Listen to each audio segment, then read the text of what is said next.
সব মশলাপাতি দিলাম, কাঁচামরিচ দেব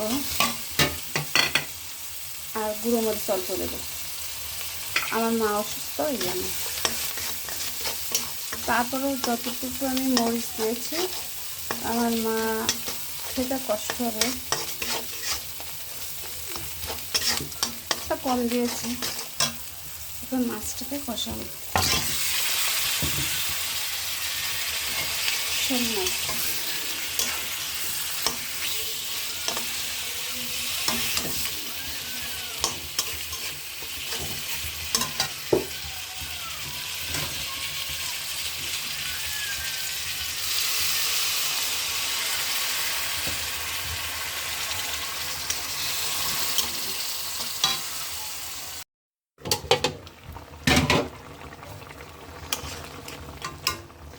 শোল মাছ দিয়ে কলার তরকারি রান্না করব।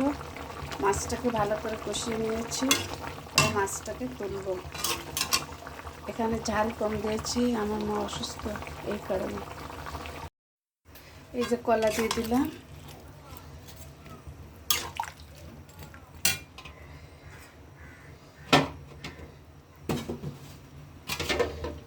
ঢেকে দেব, একটু কষাই নেব। এই যে মাছটাকে কষিয়ে নামাইছি, শোল মাছ কলা দিয়ে রান্না করব। এই যে তরকারিটা কষিয়েছি, এখন ঝোলের পানি দেব। কলাতে আবার একটু পানি না দিলে ঝোল টেনে যাবে, আর ভালো করে একটু পানি দিতে হবে। এই যে মাছ, শোল মাছ, মাছটাকে একটু করে দেব।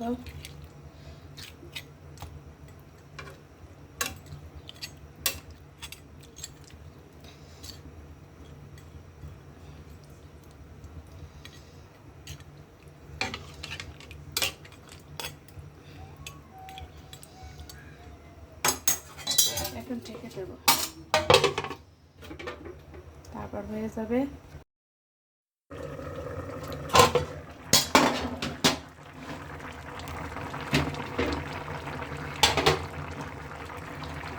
চুলা বন্ধ করে দিলাম, তরকারি হয়ে গেছে।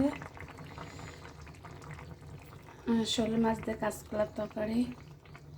আমার তরকারিটা সাদা সাদা কালার আসছে, ওই গুঁড়ো মরিচ দিলে কালারটা সুন্দর আসে। তো শুধু মরিচ দিলে কালারটা সুন্দর আসে।